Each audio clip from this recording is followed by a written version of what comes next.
kind of slow down a little bit. But yeah, it was a good year. Can't complain. It's back here doing it again, and I'm just super excited. I wonder if it's, I don't want to say difficult, but I don't know, like motivation, like the division with you up at the top, right? It doesn't move much. I mean, you guys have been in that same position for a long time, dominant champion, dominant contenders. Is it difficult, I guess, to have that motivation, to have that drive when it seems like so stagnant up there, basically? I don't think it's not frustrating. I think it's more frustrating for everyone else because they have to, go through me. And sometimes it's just frustrating. The only problem with staying at the top so much is I'm running out of opponents to fight.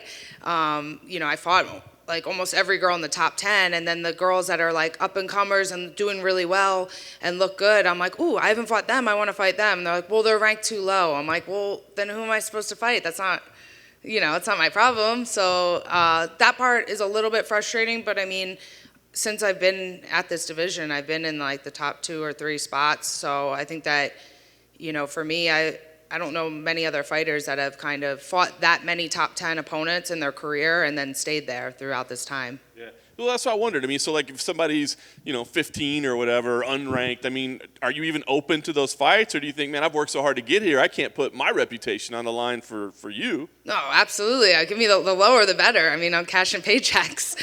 I would love that. Anytime I see it's frustrating for me when I see a little chip on my shoulder when I see like girls in the division getting hyped up. And I'm like, well, can I fight them? Like, let me fight them. I'm here. I have already fought these people. If there's anyone that I haven't fought, of course I want to fight them. I'm like, seeing them come up, I'm like, all right, cool. That's someone I haven't fought yet. Give them to me. But yeah, I'm definitely open to fighting anyone. Lower is nice. That's funny. All right, so a rematch, when they offer you this, it sounds like you'll fight anybody, but is there hesitation? Because, when somebody loses the first time, of course they want the rematch. When you win, maybe like, I don't know. So, was there hesitation, or did you say, yeah, let's go? No, I was just like begging since my last fight, week after, like, can I get another fight? Can I get another fight? I think when they said Jennifer Maia, I was a little like, it's not like, if it's someone you've already fought and you've already beat, it's a little like less exciting. But for me, I'm like you said, I fight anyone, I don't care. And that fight was a perfect, I don't want to say easy fight. No fight's easy, but if I want to do a rematch, that's definitely one I like. Nice. So when you have a rematch, you win. Do you go back and really break down tape the second time around, watch, or do you go like, hey, man, I was already in there with it for 15 minutes. I know what to expect. Yeah, I've rewatched our fight one time. I probably watched it like 2 or 3 times the day after the fight, but since rebooking, I've only watched the fight one time, and it was like last week. I was like, at home on my rest day, I was like, let's watch it. I don't take much into the tape just because then I start like overanalyzing myself a little bit. And I know how I felt in that fight, and I felt really good. And that was a perfect fight for me. And my style matchup, I think, is really well for that fight. So, yeah, I watched it once just kind of because I was bored, but that's it. Do you feel like she's gotten any better? She's had some success, obviously, since then. Do you think she's gotten better, or do you see any differences? No, I don't think she's gotten any better, but that's nothing against her. She's very good. Me and her have both been in the top 5 pretty much the whole time we've been here. So she has a lot of experience. She had a lot of experience before the UFC. She was doing really well in Invicta. She was kind of ahead of me at that point.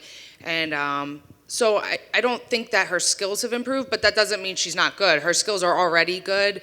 I think she's just kind of like an experienced fighter, and she's super well-rounded, and you have to be good to beat her. Last thing for me, they say you've been a contender forever. When you're in these fights, I know you're fighting for a paycheck, but are you thinking about like, does this get me a title shot, or am I back, am I a number? Do you think about that stuff, or is it better to maybe not think about that stuff? It's always in the back of my mind, but I'm also realistic. I'm a huge MMA fan. I watch all the time. Sometimes I forget when I'm at home watching the fights. I forget that, I fight for the UFC too. I just feel like I'm such a fan of it. But yeah, I'm realistic where I know, no one's really pushing for a rematch with me for the title right now. Especially now, there's a lot of up-and-comers that are having really good performances. And girls that haven't fought Valentina, people probably want to see that a little bit. So obviously if I keep winning, eventually that shot will come again, which is the end goal. That's what I want. but there's nothing. Some of the things are out of my control. I mean, Maya went 5 rounds with her. That's kind of like her. Her stat right now is that she went 5 rounds. So maybe, if I get a finish over her, then there could be a little bit of an argument. But, the UFC knows that if they ever ask me for a rematch, that's what I want. I don't have to keep begging for it. If it's there, I'm ready and I'll take it. But I just kind of take each fight as it comes. Hey, Katlyn. Hey. In the past year, there's been some flyweight contenders kind of come up, right? Erin Blanchfield, Miranda Maverick, Manon Farrow, Casey O'Neill, and I know that you're a big fan of the sport. I just kind of wanted to know your thoughts on those ladies. Yeah, it's super exciting. I think all the girls that you mentioned and Talita Santos, I think, is even a little bit more so right now just because she's finished a top 10 opponent. But it's super exciting. The more girls that are in the division and putting on performances that are entertaining and getting promoted, it helps everyone in the division. Out of all those girls, I'm super hyped on Erin Blanchfield. I train with her a lot in Jersey and New York, and I think she's one of the girls that'll move up the rankings very fast. Awesome. And then finally, with the Twitter fiasco last year, I was just wondering if you plan on getting back on Twitter.